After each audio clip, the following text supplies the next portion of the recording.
Hola a, a todos y a todas. Vamos a continuar con los vídeos correspondientes a seguir hablando de los refrigerantes. Hasta ahora lo que habíamos visto era cómo se denominaban tipos de refrigerantes, si son mezclas, si son puros, etcétera, según sus componentes, si tienen cloro, si no tienen cloro, si son orgánicos, si son inorgánicos. Bien, vamos a continuar, vamos a seguir ahora con las características y clasificación de los refrigerantes y así ir viendo diferentes propiedades que tienen estos refrigerantes y cómo se comportan. Vamos a empezar primero por las principales características de los refrigerantes. Vamos a ver, por sentido común, los refrigerantes, lo ideal es que sean seguros, que no nos perjudiquen a los seres humanos, ni que sean tóxicos, ni que puedan explotar. Lo ideal es que no contaminen y lo ideal también es que sean baratos, ¿no? ¿Qué es lo que ocurre? Que como todo en esta vida no hay nada ideal, ¿vale? Todo es real. Entonces, lo que ha ocurrido es que hay una serie de refrigerantes, hay unos cuantos, que para unas funcionalidades nos resultará muy interesante y para otras, pues quizás no. ¿Vale? Entonces vamos a ir viendo las principales características de los diferentes refrigerantes. Vamos a ver.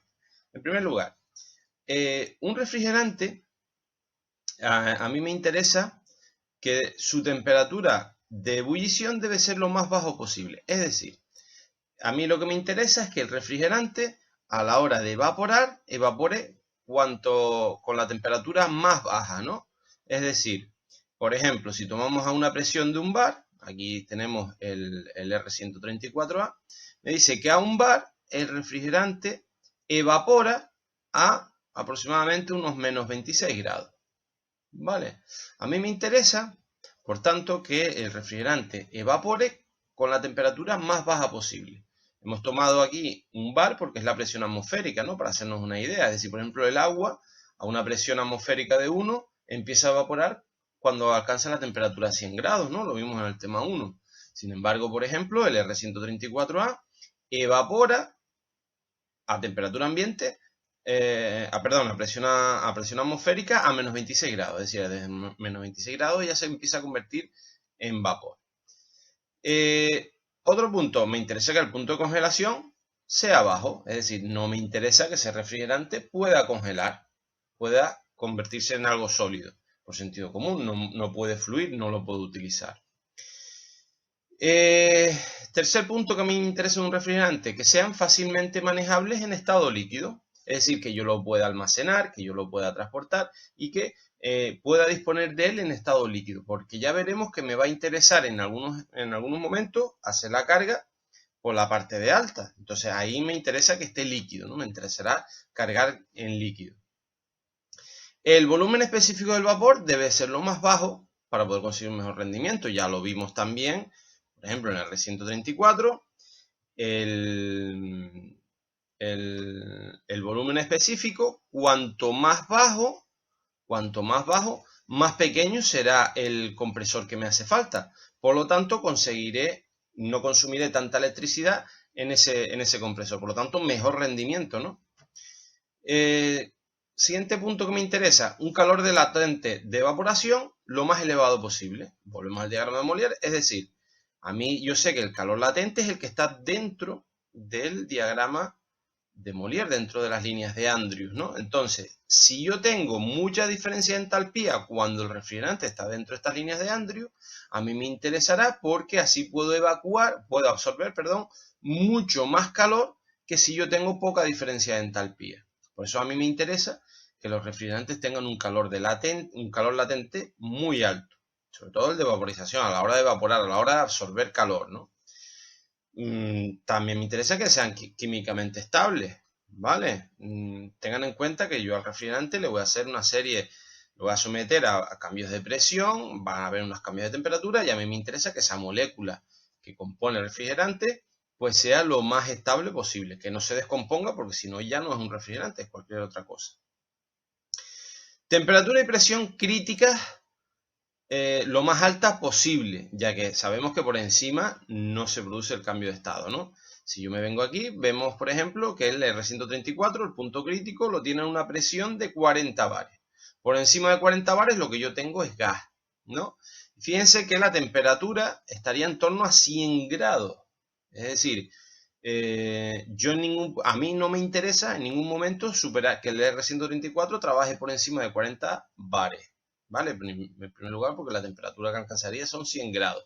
Entonces, ¿qué es lo que hago? Cuanto más alto tenga yo el punto crítico, más fácil o más aprovechable podrá ser ese refrigerante. Veremos, por ejemplo, que el CO2 tiene un problema, que es que este punto crítico está a una temperatura de 20 y pico grados, ¿no? Entonces tenemos un problema con el CO2, ¿no?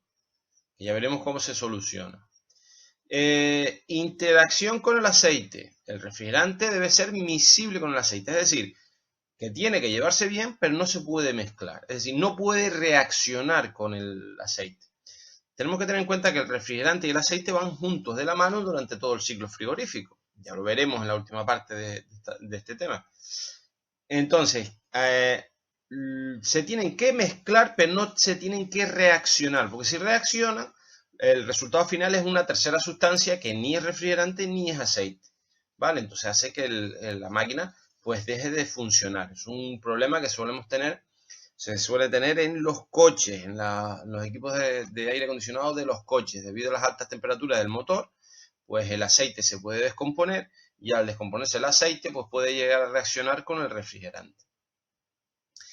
Bien, la temperatura y la presión de condensación deben ser lo más bajas posible, ¿vale? ¿Por qué? Porque nosotros sabemos que la parte de condensación yo lo tengo que llevar a un medio condensante, es decir, por ejemplo, si un aire acondicionado doméstico, yo tengo la unidad condensadora en el exterior. Entonces a mí me interesa que tenga una presión y una temperatura lo más baja posible, ¿vale? Porque de esta manera conseguimos conseguir temperaturas lo más altas por encima de la temperatura ambiente, ¿vale? No me interesa tampoco yo tener una temperatura de condensación de 70 grados porque además me sufre el equipo. Yo necesito estar, como hemos dicho, unos 15 grados por encima siempre de la temperatura del medio condensante. Inocuos con el aceite, lo hemos dicho, ¿no? No pueden reaccionar con ello. No debe absorber agua, esto es importantísimo, ¿vale? ¿Por qué? Porque el refrigerante, si absorbe agua, pues cuando estemos en la parte de evaporación se puede congelar y esa agua se convierte en hielo y entonces me puede obstruir las tuberías. Por eso una de las pruebas que tenemos que hacer en la carga de refrigerante siempre es hacerle el vacío a las tuberías, es decir, quitar el aire que tiene, porque sabemos que el aire contiene vapor de agua. Otra de las características, lo ideal es que no sea ni explosivo ni inflamable, que no prenda, ¿vale? Para hacerlo de seguridad. Que tampoco sea tóxico para el ser humano, que no sea venenoso.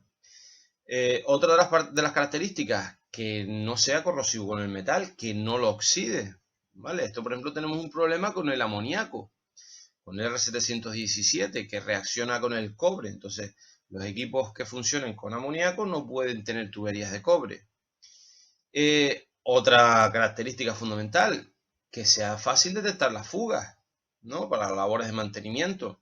Ya veremos cómo existen muchos métodos para detectar fugas, desde la luz ultravioleta, el ultrasonido, diferentes gases que contengan hidrógeno, etc. Entonces, para el tema de mantenimiento de esos equipos, lo ideal es que cuanto más fácil sea detectar sus fugas, mejor.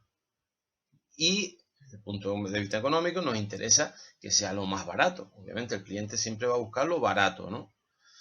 Ya veremos que esto es un inconveniente porque la Unión Europea ha establecido una serie de cánones, una serie de impuestos en función de lo que contaminan los refrigerantes. Entonces, esto se ha convertido en un caballo de batalla de los fabricantes importante, ¿vale? Bien, entonces, estas son las principales características que tienen que tener los refrigerantes. Vamos a ver ahora cómo se pueden clasificar. Nosotros hemos visto una clasificación en función de su composición química, en función de su denominación alfanumérica, según el estándar 34 de las RAE, que es el que ha tomado como referencia el Reglamento de Seguridad de Instalaciones Frigoríficas. Pero vamos a ver otro tipo de clasificación. Vamos a ver, según su composición química, los refrigerantes pueden ser derivados halogenados, ¿vale? Que son refrigerantes que proceden del metano, del etano y el propano, es decir, la serie 0, la serie 100, la serie 200, ¿vale? Y en los que se han sustituido algunos átomos de hidrógeno por flúor o por bromo. Ya sabemos que el bromo ya está prohibido, ¿no? Pero sí por flúor. Que el flúor ya veremos con un compuesto que ataca que contribuye al efecto invernadero. Después tenemos las mezclas halogenadas, que son mezclas de refrigerantes de dos o más refrigerantes halogenados, las mezclas, ¿no? La serie 400 y la serie 500. Después tenemos los hidrocarburos, como pueden ser el etano, el propano, el butano, ¿no? El isobutano, el R170, el 290, el 600, el 600A. Son hidrocarburos porque proceden de la destilación del petróleo, ¿de acuerdo? O de los gases naturales, del gas natural, por ejemplo, como es el propano, ¿no? El butano viene de la destilación del petróleo y el propano es el gas natural, ¿no? El gas ciudad. Después pueden ser compuestos orgánicos, como el éter etílico, metílico, la metilamina, ¿no? Etcétera. Y después vienen los compuestos inorgánicos, compuestos naturales, como pueden ser el CO2, el amoníaco, el agua, ¿no? El R744, R717 y R714, ¿no? Perdón, R718. El agua R718. Bien, otra manera de clasificar estos refrigerantes teniendo en cuenta los elementos químicos que componen las moléculas, ¿no? Entonces, nos podemos encontrar aquí, pues, los refrigerantes CFC, cloro, flúor, carbono. Son los refrigerantes clorofluorcarbonados, ¿no? Entonces tienen cloro, ¿no? Cloro, flúor y carbono.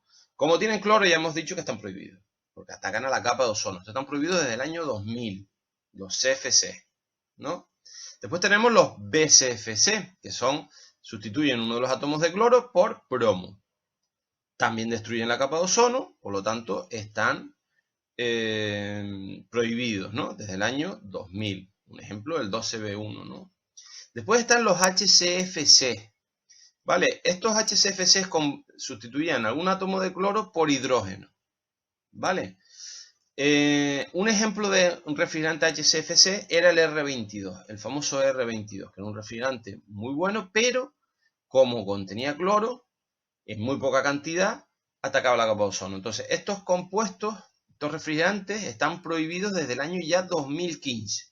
Ejemplo, el R22. ¿De acuerdo? Ya no se puede comprar ni se puede hacer cargas con refrigerantes HCFC, es decir, que el R22 ya está prohibido su uso. Los refrigerantes, digamos, que están ahora en boga, o que estuvieron, o que ya tienen su fecha de caducidad, son los HFC, es decir, los hidrofluorcarbonados, es decir, ya no aparece el cloro, se sustituye todo por átomos de hidrógeno, contiene flúor, que es un componente que contribuye al efecto invernadero, ya veremos que eso es un problema, y carbono, hidrofluorcarbonados. Ejemplos de estos refrigerantes, pues el R134A, las mezclas 404, 407, el 507, ¿vale? Estos refrigerantes sí están en vigor a día de hoy, sí están en vigor, aunque como son gases de efecto invernadero, ya hay algunos de estos compuestos que van a estar prohibidos por la normativa F-Gas, que ya vimos que se aprobó desde el 2015. Bien, hay otros refrigerantes como los PFC, no contienen flúor, perdón, no contienen cloro, pero sí flúor, y el problema es que mantienen un elevado tiempo en la atmósfera, es lo que nosotros llamamos PCA100, que ya veremos qué es. ¿Vale? Por ejemplo, el R14 o el R116 no atacan a la capa de ozono, pero contribuyen de manera elevada al efecto invernadero, ¿vale? Por lo tanto, estos refrigerantes ya también tienen los días contados si no están ya prohibidos. Bien, entonces, los refrigerantes, históricamente empezamos por los CFC, después pasamos a los HCFC, hoy en día están los HFC, y hoy y en el futuro se espera que estén los hidrofluorolefinas, los HFO. ¿Vale?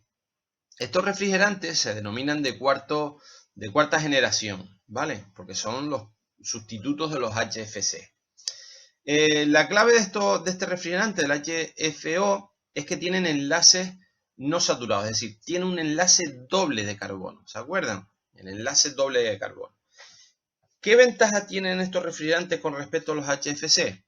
Que ese enlace doble de carbono, según va subiendo por la atmósfera, no es un enlace fuerte, con lo que según va subiendo por las diferentes capas de la atmósfera, llegará un momento que ese enlace se rompe, formando dos moléculas rompiéndose por el enlace doble, con lo que esa molécula que se crea cuando se rompe ese enlace doble no afecta o afecta muy poco al efecto invernadero, ¿vale?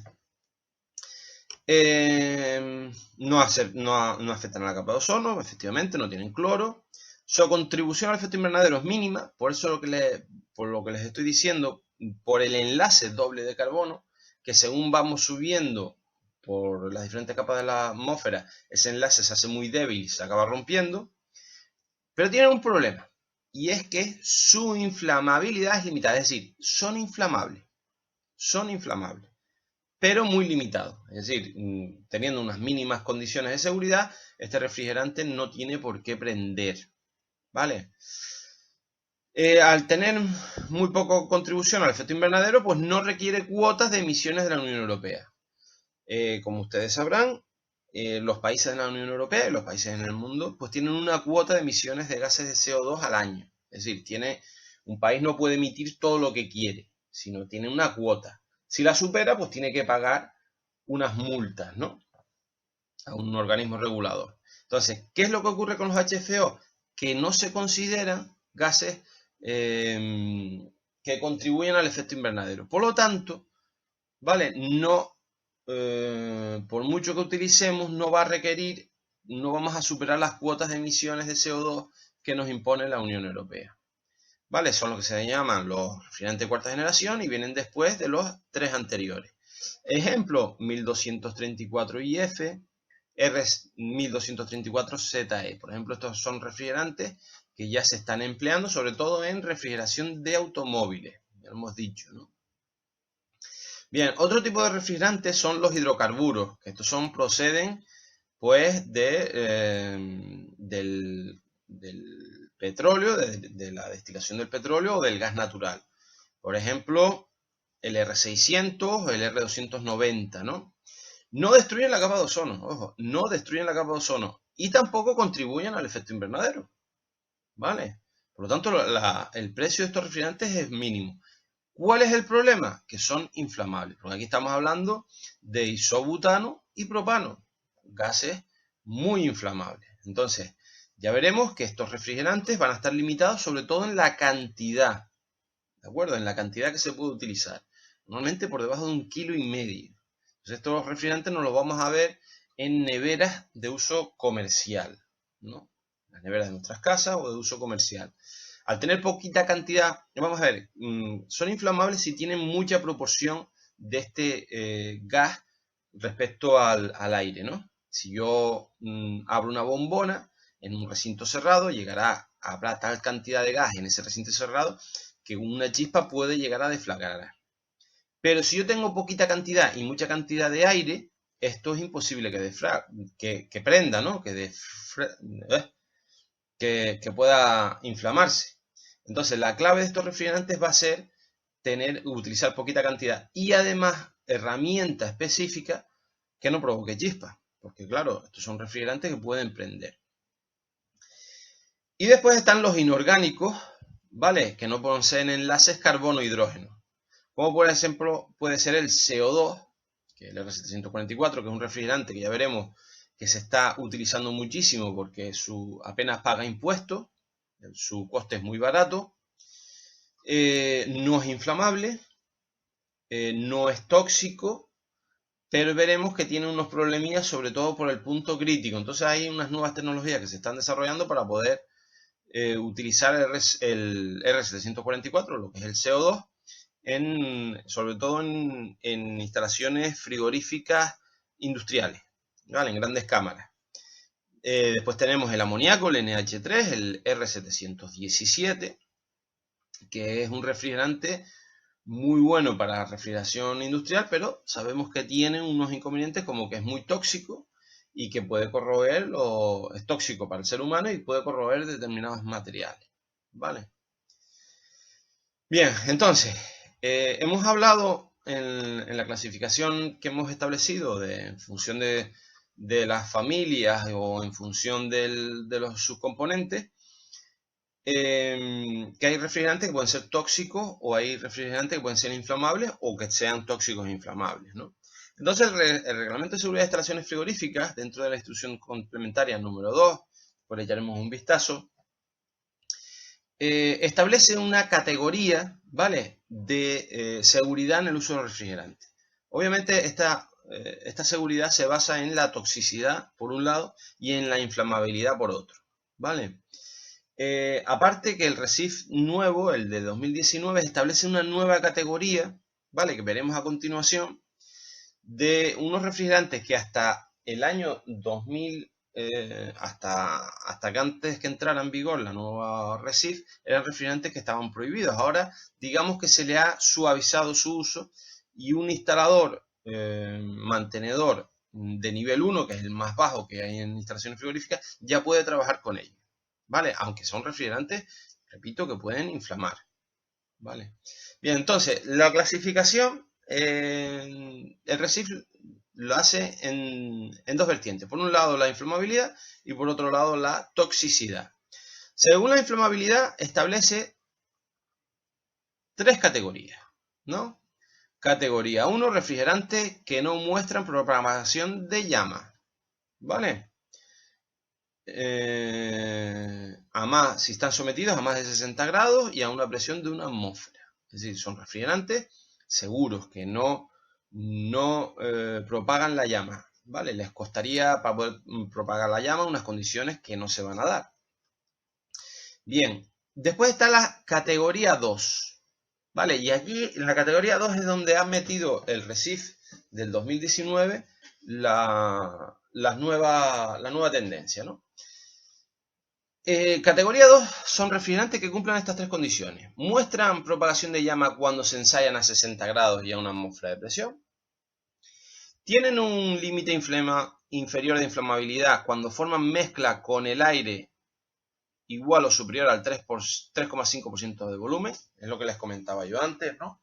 Que para que un refrigerante pueda ser inflamable, tenemos que tener una proporción de este refrigerante en función del aire que le rodea, ¿no? Entonces, la categoría 2, si tienen más del 3,5% en volumen de refrigerante mezclado con el aire, pues puede llegar a ser inflamable, ¿no? Esto del límite inferior de inflamabilidad, ya veremos que para que un refrigerante o un gas sea inflamable tenemos que tener entre un mínimo y un máximo. Es decir, nosotros sabemos para que sea inflamable que tiene que haber el famoso triángulo de fuego, ¿no? Tiene que haber un comburente, que es el aire, un combustible, que puede ser refrigerante, y una energía de ignición, ¿no? ¿Quién provoca la chispa? Si yo tengo mucho aire, no se va a producir fuego. Si yo tengo mucho refrigerante en comparación con el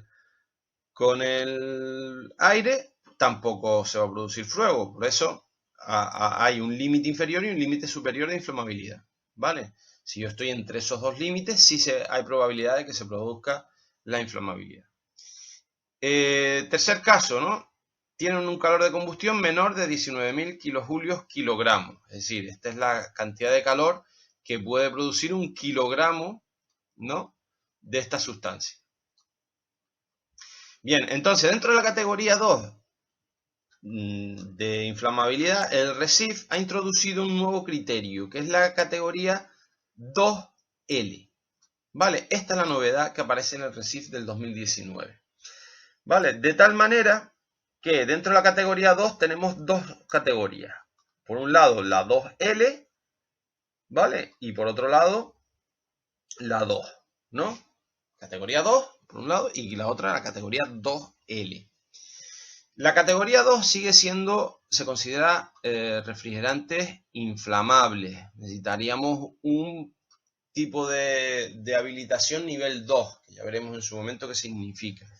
Pero sin embargo, los refrigerantes categoría 2L, ¿vale? Que son refrigerantes que presentan un pequeño porcentaje de inflamabilidad, sí los podemos hacer instaladores básicos de nivel 1, ¿de acuerdo? Entonces, dentro de los refrigerantes A2L, pues tenemos el R32, que veremos que nos suena cada vez más, el R130, el R143, en 1234, ven, que es el que yo les comentaba antes, un HFO, ¿no? Que son refrigerantes buenos para la capa, para el efecto invernadero, son enlaces no saturados, tienen enlaces dobles, pero su problema es que tienen un pequeño grado de inflamabilidad. Entonces se consideran refrigerantes de seguridad. Lo que pasa es que para este tipo de refrigerantes vamos a tener, la ley nos obliga a tomar una serie de medidas, como por ejemplo inertizar los circuitos e intentar utilizar herramienta que no provoque chispa, ¿vale? Bueno, eso lo verán sobre todo en tema de práctica. Tenemos por ejemplo también el B2L, ya veremos qué es la diferencia entre A y B, el amoníaco, ¿no? Que es un refrigerante que no es inflamable, pero a unas condiciones muy extremas. Y después tenemos la categoría 3, que son refrigerantes que sí son inflamables. ¿De acuerdo? Aquí ya vamos a encontrarnos con el butano, el isopropano, ¿no? El 290, el 600, 600A, etc. Bien, esta es la categoría, la clasificación de residuos en función de la inflamabilidad. Y después tenemos en función de lo tóxico. Y dentro de lo tóxico nos vamos a encontrar con dos grupos, el grupo A y el grupo B. El grupo A, refrigerantes con una concentración media en el tiempo que no tiene efectos adversos para la mayoría de los trabajadores, ¿vale? Son refrigerantes, por lo tanto, seguros. Y el grupo B sí pueden tener efectos adversos si sobre todo los trabajadores se ven expuestos pues durante un tiempo determinado, ¿vale? Entonces, si yo agrupo tanto la toxicidad como la inflamabilidad, el RESIF los agrupa a todos los refrigerantes en esta tabla, en el que tenemos de baja toxicidad los A1, ¿no? Toxicidad A, inflamabilidad nivel 1, estos serían refrigerantes los más seguros. Después tenemos los refrigerantes B1, que son no inflaman, pero sí son tóxicos. Después tenemos los A2L, ¿no? Que son refrigerantes de baja toxicidad y muy baja inflamabilidad. Digamos que estos serían los refrigerantes más seguros para trabajar con ellos. Aunque estos, repito, veremos que va a haber una serie de limitaciones que hay que tener en cuenta. Después tenemos el B2L, como puede ser el amoníaco, baja inflamabilidad, pero es muy tóxico. Después tenemos el A2, ¿no? Ya es media inflamabilidad, baja toxicidad. El B2, alta toxicidad, media inflamabilidad. Y los más peligrosos son los A3 y B3, ¿no? Alta inflamabilidad y el B3 incluso tiene alta toxicidad. De tal manera que los refrigerantes se establecen dentro de tres grupos. El grupo L1, que son los refrigerantes de alta seguridad, que son los A1, no son tóxicos y no son inflamables. Por ejemplo, el R134A. El grupo L2, que es de media seguridad, que incluiría estos cuatro, ¿no? Tenemos el A2L, A2, B1, B2L, B2. Aunque el A2L veremos que lo podemos trabajar los instaladores de nivel 1. Y después tenemos el grupo L3, que son los muy poco seguros, ¿no? Que son los inflamables y los tóxicos. Por ejemplo, el R600, el R290. Aquí tendríamos, por ejemplo, el R32, ¿no? O los 1234. Bueno, esto es una aclaración que está obtenida del RESIF, ¿vale? Cuando hay dudas, pues, sobre todo en las mezclas, ¿no? Porque las mezclas están hechas con varios refrigerantes, pues la clasificación del grupo de seguridad tendrá que estar separada por una barra, ¿vale? Para ver la composición de la mezcla y la composición más desfavorables de la mezcla para saber si, por ejemplo, yo tengo un refrigerante que es mezcla de 32, 134 y 1234, pues hay que ver cuál es, se tomará siempre el peor caso, ¿no? Se tomará siempre qué refrigerante es el peor a nivel individual para considerar esa mezcla según la más desfavorable, ¿no? Bien, vamos a explicar, hemos hablado de los refrigerantes, pues atacan a la capa de ozono y contribuyen al efecto invernadero. Vamos a ver cómo lo hacen, ¿no? Esto es un poco de cultura general, ¿vale? Vamos a ver primero cómo actúan sobre la capa de ozono. Bien, aquí tenemos lo que es el ozono. El ozono, la molécula de ozono es O3, son 3 átomos de oxígeno, ¿de acuerdo? La capa de ozono se encuentra entre los 15 y los 35 kilómetros por encima de la superficie de la Tierra, ¿vale? Y ustedes saben que el ozono, su función es filtrar la radiación ultravioleta, que es la que nos pone morenos en verano, ¿no? La que nos cambia la pigmentación de la piel. Si nos viene mucha radiación ultravioleta, esa radiación puede entrar en la epidermis, cambiar el ADN de las de las células que tenemos en la epidermis, y al cambiar el ADN pues empiezan a reproducirse esas células de manera anómala, y eso es lo que se produce, lo que se denomina un cáncer, ¿no? Un cáncer de piel. Entonces, la capa de ozono, digamos que es las gafas de sol que tiene el planeta Tierra, ¿vale? Filtra la radiación ultravioleta. ¿Y cómo lo hace? Pues para eso utiliza, o tiene, la capa de ozono está compuesto por el ozono, que es O3, ¿vale? De tal manera que la radiación ultravioleta es un fotón a una determinada frecuencia que llega del espacio procedente del Sol y se encuentra con la molécula de ozono de la capa de ozono, repito que está situada entre 15 y 35 kilómetros de altura. Esa radiación ultravioleta choca con la molécula de ozono y rompe uno de los enlaces, de tal manera que la molécula original de O3 queda separada en O2 y un átomo de oxígeno libre, ¿de acuerdo? Queda pululando en esa capa de ozono. ¿Qué es lo que ocurre? Que de manera natural, esto que ha roto una radiación ultravioleta, es decir, al absorber la radiación ultravioleta, esta radiación ultravioleta no pasa, sino que se queda ahí, esta energía que trae se queda ahí, y entonces cuando ha roto el enlace de O3, se quedan estos dos componentes. ¿Qué es lo que ocurre? Que a esas alturas, a esas presiones, esto, al encontrarse libre, de manera natural vuelven a enlazarse, ¿vale? De tal manera que la radiación ultravioleta rompe la molécula de ozono, se parte, pero de manera natural, debido a las condiciones que tiene a esa altura, pues vuelven a componerse, a recomponerse de manera autónoma. De esa manera, pues filtramos la radiación ultravioleta, no toda entra, ¿de acuerdo? Esto es el proceso natural. ¿Qué es lo que ocurre sobre todo ocurría con los CFC, con los clorofluorocarbonados?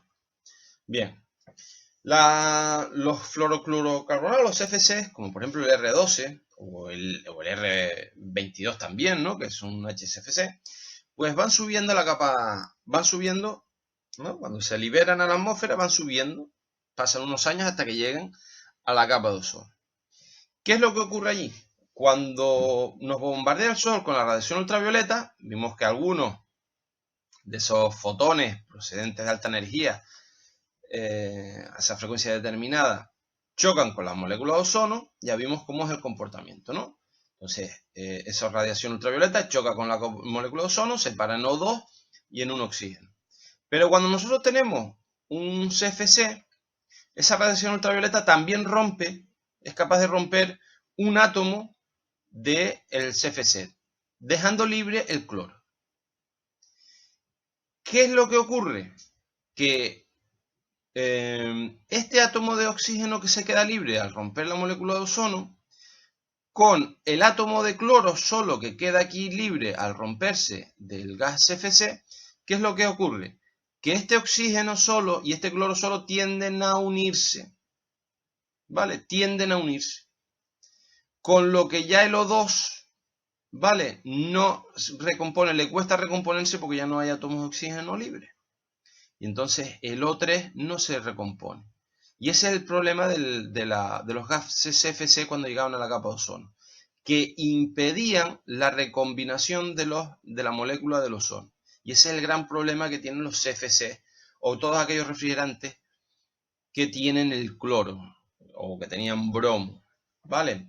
Entonces, cuando se observó qué es lo que ocurría, pues se puso limitación a la emisión de los gases CFC, ¿vale? Y ya eso queda limitado y nos quedarán muchos años para ver cómo se va recomponiendo la capa de ozono, ¿de acuerdo? Porque todavía tenemos muchos gases que se han estado emitiendo durante muchos años y eso tarda un tiempo en subir. Por lo tanto, nos costará recomponer la capa de ozono, que es una capa importantísima. ¿Vale? Bien. Entonces, los refrigerantes quedan identificados por la capacidad que tienen la destrucción de la capa de ozono, ¿vale?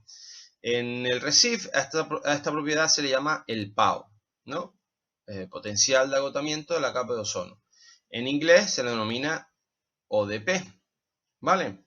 Y este parámetro, que mide cuán peligroso es para la capa de ozono un refrigerante, se tomó como referencia la molécula del R11, del refrigerante R11. Es decir, el refrigerante R11 tiene un PAO o un ODP de valor 1, ¿no? Porque se le dio referencia. Y todos los refrigerantes después se tomó como ese valor de referencia para establecer los diferentes ODP. Por ejemplo, el R22, que es un gas HCFC, tenía un ODP de 0,055, es decir, contaminaba o destruía la capa de ozono mucho menos, ¿no?, que el R11, que tenía un valor 1. Por ejemplo, el R134A, que es un HFC, no destruye la capa de ozono, por lo tanto, por eso tiene un ODP 0.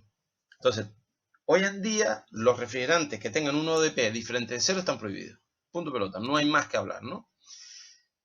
Aunque sean valores muy pequeños, como por ejemplo el R22, que es un HCFC, ¿no? Aquí tenemos un ejemplo de refrigerantes, pues todos estos obviamente están ya prohibidos. El 401, el 402, 408, ¿no? Etcétera. Vamos a ver otro de los problemas, uno de los grandes problemas que tenemos con los refrigerantes, que es el efecto invernadero. Ustedes habrán visto que el efecto invernadero, pues, es la capacidad que tiene la atmósfera de retener, ¿no?, la radiación infrarroja, que es la responsable de que aumente la temperatura, ¿no? Yo no les voy a explicar cómo funciona el efecto invernadero, pero bueno, sabemos que el Sol emite diferentes tipos de radiación, diferentes ondas electromagnéticas que llegan a la Tierra, ¿no? Esas ondas son de energía que al chocar sobre la superficie, pues aumentan la temperatura por radiación. Parte de esa radiación, pues cuando llega a la atmósfera es rebotada, no entra. Parte entra, cambia su frecuencia y cuando intenta salir, pues ya no puede, ¿vale?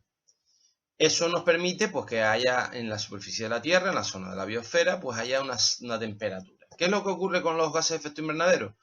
Que esta capa, ¿no?, si se hace muy ancha, lo que ocurre es que mucho de la radiación ultravioleta, de la radiación infrarroja que llega a la Tierra, en vez de salir rebotada, lo que hace es que llega a la superficie, rebota y ya no tiene su fuerza suficiente porque la capa de la atmósfera es demasiado gruesa y entonces no rebota, no sale, sino que se queda aquí dentro. Y eso es lo que está provocando que aumente la temperatura, ¿no?, el calentamiento global. Estos gases de efecto invernadero, el efecto invernadero, para que funcione la Tierra, saben que es fundamental, ¿no? Lo que pasa es que el problema es que, digamos que la capa se ha hecho muy grande y evita que la radiación salga rebotada. Esta capa se ha hecho muy grande sobre todo ha contribuido los refrigerantes y los gases CFC, HCFC y los HFC también, ¿vale? Entonces, pues la Unión Europea y el mundo en general ha tenido que tomar medidas con el uso de refrigerantes que afectan a al efecto invernadero, ¿no? Y eso, pues, lo que ha incidido es que el uso de los gases de efecto invernadero, pues, estén penados con una serie de impuestos para evitar el uso, ¿no? O limitar sobre todo el uso de ese tipo de gases, ¿vale? Entonces, es uno de los elementos que tenemos que controlar. Para eso el RECIF tiene la propiedad que se denomina PSA 100, ¿vale? Poder de calentamiento atmosférico 100 porque es a 100 años. Fíjense que son 100 años lo que se estima la duración de una molécula de un refrigerante, ¿no? También se suele denominar PSG, potencial de calentamiento global, o las siglas CWP del inglés, ¿vale? ¿De dónde se saca esta clasificación? En función del CO2. A la molécula de CO2 se le da un PSA de valor 1, ¿vale? De valor 1. Y a partir de ahí, todos los demás, pues, se les da ese valor de referencia. Por ejemplo, el R22 contaminaba 1700 veces lo que contamina una molécula de CO2, ¿vale? Este sería el GWP, o lo que en el RECIF se va a llamar PSA. Por ejemplo, el R134A, que es un refrigerante HFC, no contribuye a la destrucción de la capa de ozono, pero contamina una molécula de R134A, contamina 1300 veces, o contribuye al efecto invernadero 1300 veces más que lo que proporciona una molécula de CO2. ¿Vale? 1300. ¿De acuerdo? Veamos, por ejemplo, el amoníaco, ¿no? El R717, vemos que no contribuye al efecto invernadero. Por eso es un refrigerante que, aunque es tóxico y tiene un pequeño porcentaje de inflamabilidad, es un refrigerante muy interesante porque no contamina. Por lo tanto, al no contaminar, el impuesto que va asociado sobre este refrigerante es muy pequeño o nulo, ¿vale? Sin embargo, por ejemplo, el R134A sí tiene un impuesto añadido que hace que se encarezca bastante este refrigerante. ¿De acuerdo? Bien. ¿Cómo contamina un refrigerante? Pues veremos que contribuye o contamina en dos vertientes. Por un lado, es lo que contribuye el refrigerante en sí, el gas en sí, que es lo que se denomina PSA directo, ¿vale? El PSA directo, ¿cuándo se va a producir?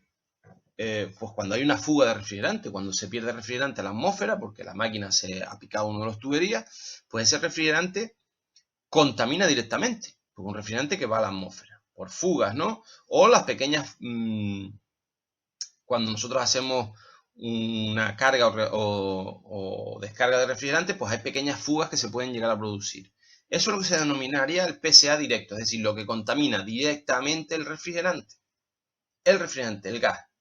Pero hay otro tipo de contaminante también que no hemos tenido en cuenta, que es lo que se denomina el PSA indirecto. ¿Qué es? Pues la energía eléctrica que va a gastar mi máquina frigorífica para funcionar. ¿Vale? Entonces, la suma del PSA directo más el PSA indirecto, ¿vale? Es lo que se denomina el TEWI. ¿De acuerdo? Bien, entonces, a mí lo que me interesa son máquinas frigoríficas que tengan un TEWI muy bajo. ¿Vale? Sabiendo que el TEWI es la suma de lo que me contamina el refrigerante en sí, por fugas a la atmósfera, más lo que me contamina el refrigerante por consumir energía eléctrica. Ejemplo, yo puedo tener una máquina que utilice amoníaco, por lo tanto el PSA directo es 0, pero resulta que el compresor que tiene esa máquina es un compresor trifásico que consume muchísima electricidad. Por lo tanto, sabemos que la electricidad también es energía primaria que se está liberando a la atmósfera, ¿no? Yo tengo que quemar fuel oil en la central eléctrica para poder alimentar eléctricamente a ese compresor. Entonces, ¿me resulta el amoníaco interesante? Pues tendríamos que ver el TEWI. Porque ya vemos que el amoníaco con el PSA directo es nulo, pero a lo mejor el PSA indirecto, el consumo eléctrico de ese compresor es muy alto. Y a lo mejor si yo utilizo otro tipo de refrigerante con un PSA directo un poco más alto, por ejemplo el 407, ¿no? Resulta que el compresor que va a utilizar es mucho más pequeño. ¿De acuerdo? Entonces, a la hora de cuantificar una instalación frigorífica tenemos que irnos al TEWI. ¿De acuerdo? Al TEWI. Este es el concepto de TEWI. De hecho, ya veremos que es un documento que hay que rellenar cada vez que se va a legalizar una instalación frigorífica, para hacernos una idea de qué cantidad de kilogramos de CO2 puede llegar a transmitir, puede provocar el funcionamiento de esa máquina. ¿Vale? Aquí tenemos un procedimiento, esto está sacado del RECIF, de cómo se calcula el directo. Ya vemos que el directo es el producido por las fugas de refrigerante o por las pérdidas producidas cuando nosotros recuperamos refrigerante, y el indirecto es por la energía consumida, ¿vale? Esto, bueno, aquí es un procedimiento, esto está especificado en el RECIF, tampoco vamos a entrar mucho en debate, ¿vale? Bien, aquí lo que les estaba comentando, se ha demostrado que el efecto invernadero indirecto, ¿vale? El producido por el consumo eléctrico, tiene más importancia que el directo, ¿vale? Porque una fuga de refrigerante solo se producirá si hay una avería, ¿vale? Pero el indirecto siempre se va a estar contribuyendo, porque la máquina, cada vez que esté funcionando, está consumiendo energía eléctrica, ¿vale? La Unión Europea, a partir de la adopción de la ley F-Gas, ¿vale? Que es la que les he ido comentando, la 517 de 2014, pues a partir de esta ley del 2014 ha empezado a establecer una reducción progresiva de los refrigerantes HFC, ¿vale? De los HFC, por ejemplo el R134, ¿vale? Por eso, a partir de esta ley es cuando aparecen los refrigerantes, los A2L, ¿no? Que no contribuyen al efecto invernadero, pero tienen un pequeño problemilla, y entonces, ¿qué es la inflamabilidad? Entonces, ¿qué es lo que ocurre? Pues que los fabricantes han intentado buscar alternativas, ¿no? A refrigerantes que contaminen poco, pero lo que están consiguiendo de momento son refrigerantes que son un poquito inflamables. Eso significa que a lo mejor dentro de un par de meses, dentro de un par de años, pues los fabricantes consiguen refrigerantes mucho más eficientes. ¿Vale? Bien. La ley esta del 2014 de la Unión Europea impone una serie de limitaciones establecidas entre el año 2015 y el año 2030 con respecto a los refrigerantes en función de sus PSA, ¿no? Del potencial de calentamiento atmosférico. España lo adapta a su legislación y a partir de ahí surge el RECIF. Y en este calendario establecido por la F-Gas, pues vamos a comentarlo así muy poquito por encima, para que se den cuenta, nos dice que, por ejemplo, las neveras y los congeladores domésticos, los que nosotros tenemos en nuestras casas, a partir del 1 de enero de 2015, el refrigerante que tengan tiene que tener un potencial de calentamiento atmosférico por debajo de 150. Ejemplo, yo no puedo tener en mi casa una nevera de R134A, porque es 1300 veces. Entonces, ¿qué refrigerantes están por debajo de 150? Pues por ejemplo el 290 o el 600. Es decir, las neveras que hoy en día podemos comprar, pues son neveras que lo más probable es que tengan refrigerante R600 o R290, es decir, isobutano o propano. ¿Qué pasa? Que llevan poquita cantidad de refrigerante, por lo tanto, hemos dicho que esos refrigerantes son inflamables, pero siempre y cuando no contribuyamos, no tengamos mucha concentración en caso de una fuga. En una nevera doméstica pues está limitado y tendremos un par de gramos de estos tipos de refrigerantes, ¿vale?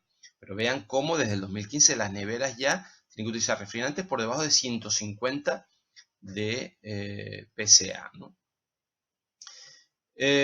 Por ejemplo, más cositas que nos interesen.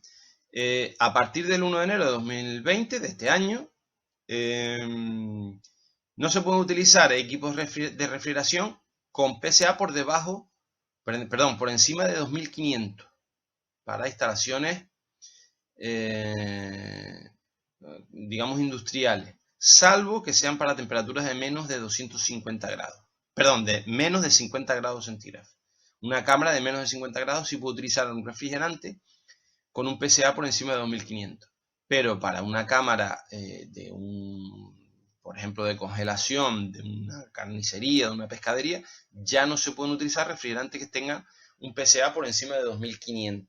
¿Vale? Ya empezamos a tener bastantes limitaciones.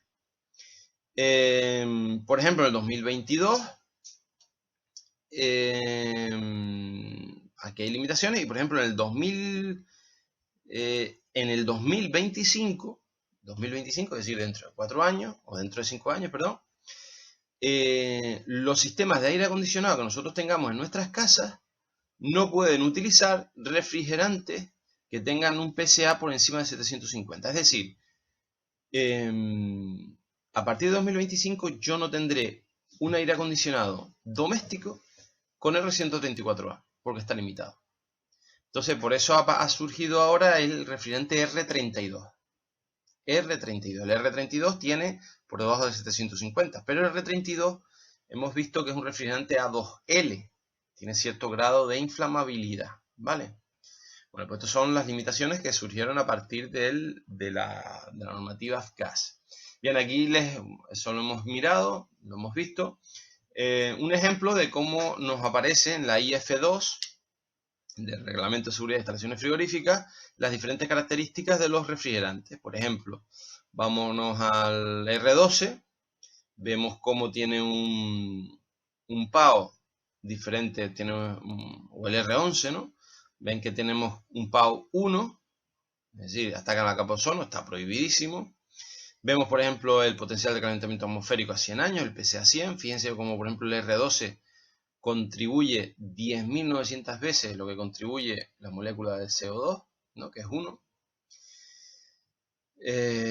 Por ejemplo, el R22 vemos que tiene un PAO muy pequeño, pero diferente de 0, por lo tanto ya está prohibido. Y un PSA de 1810, ¿no? Vamos, por ejemplo, uno de los que estén legales hoy en día. El R116, por ejemplo, no contribuye a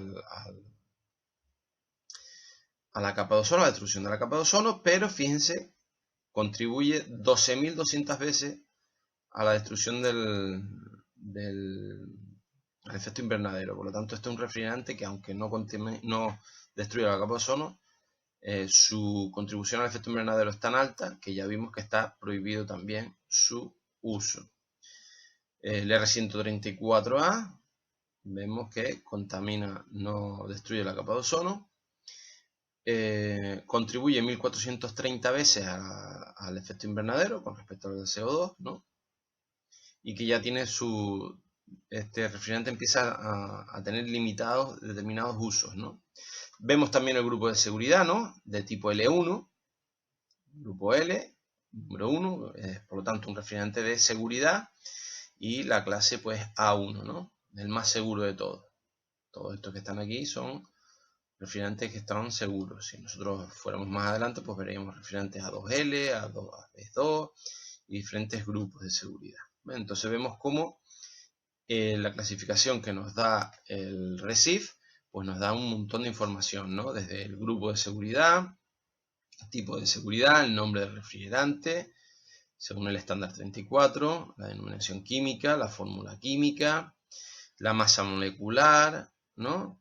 La masa molecular de este compuesto, la densidad de este gas a 25 grados de temperatura y una atmósfera de presión, lo que se denomina el límite práctico, que ya veremos que la información que nos da es la cantidad de refrigerante que puede haber, nos sirve para darnos cuenta de la cantidad de refrigerante que puede haber o que estaría permitido en función de unos límites que puede haber en un espacio determinado, ¿no? Pues eso se dan kilogramo metro cúbico. El punto de ebullición, es decir, a qué temperatura evapora a una presión de una atmósfera, ¿no? Habíamos dicho que a nosotros nos interesa que sea lo más bajo posible. Por ejemplo, vemos que el R12 era muy interesante en congelación, ¿no? Porque tenía un punto de evaporación a menos 29 grados. Por ejemplo, el R23 lo mismo, a menos 82. ¿Vale? Son refrigerantes muy interesantes para utilizar, sobre todo en congelación.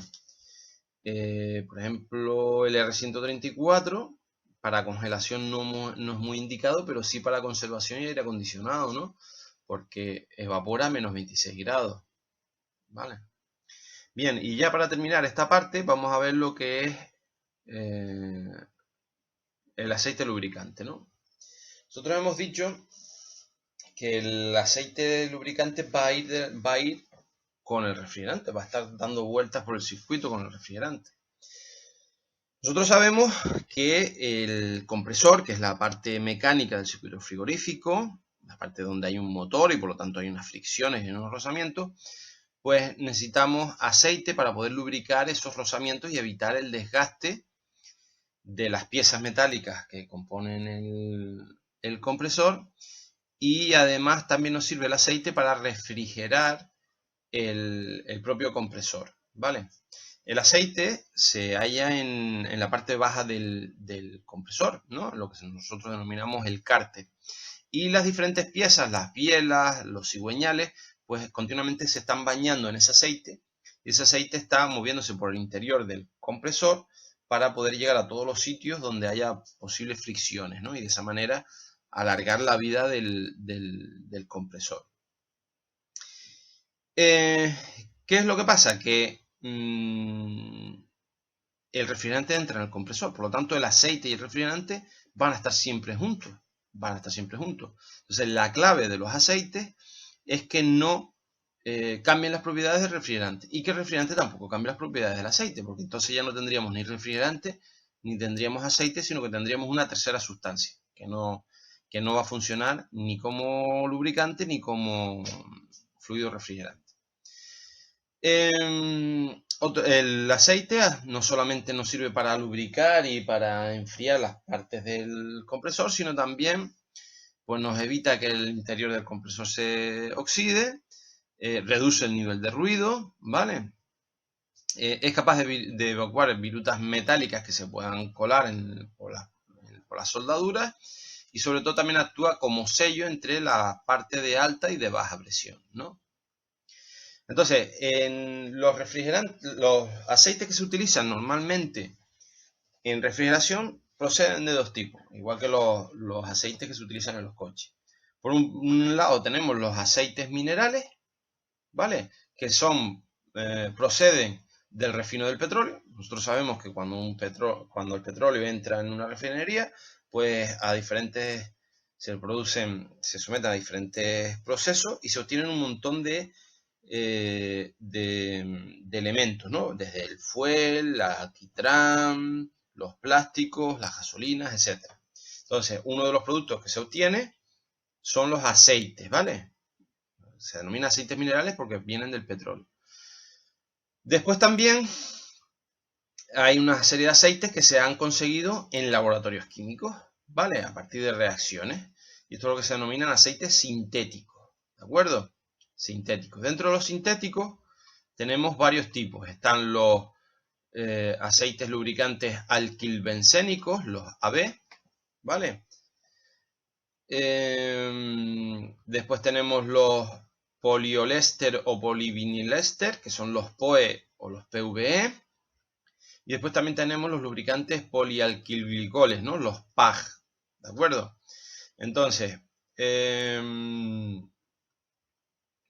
y aparecería un tercer tipo de aceite, que sería la mezcla de los minerales y los sintéticos, entre los que se obtienen de los refinados del petróleo más los que se obtienen en diferentes reacciones químicas en los laboratorios, que son las mezclas alquilbencénicas minerales, los ABENMO, ¿vale?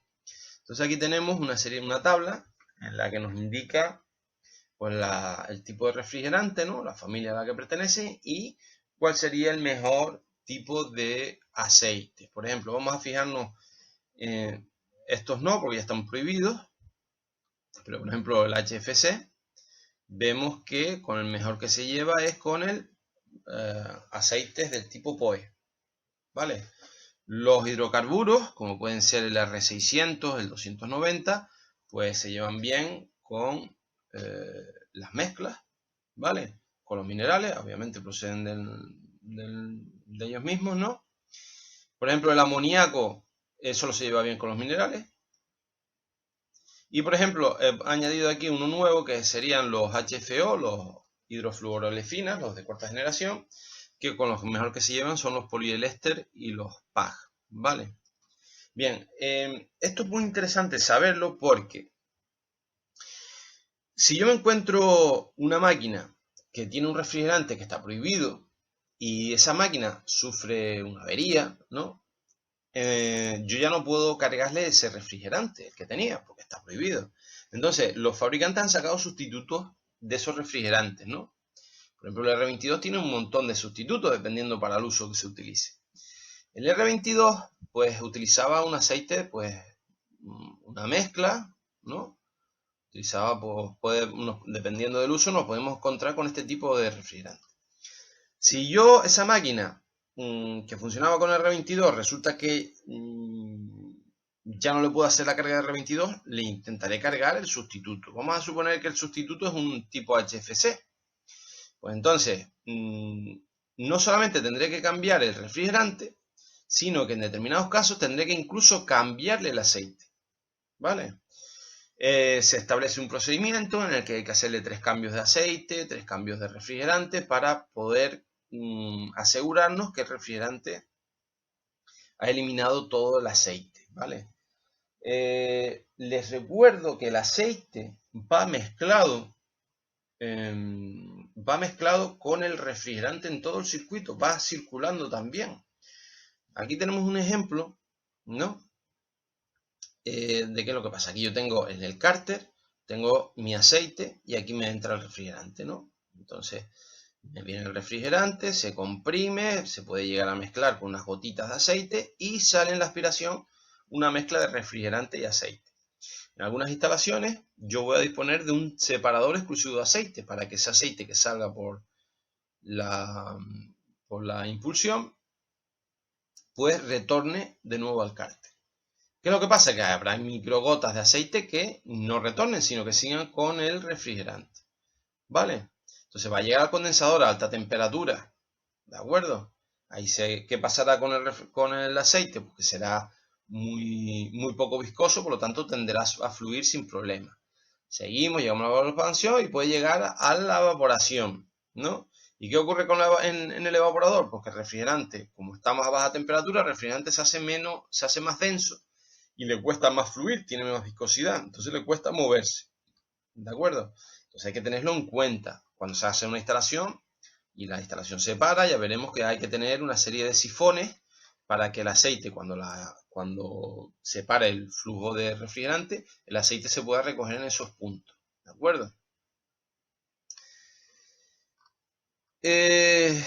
Y nada, con esto pues damos por concluido esta parte. Les recomiendo que se lean con detenimiento estos apuntes y nos vemos en la siguiente clase, ¿vale? Bueno, hasta luego.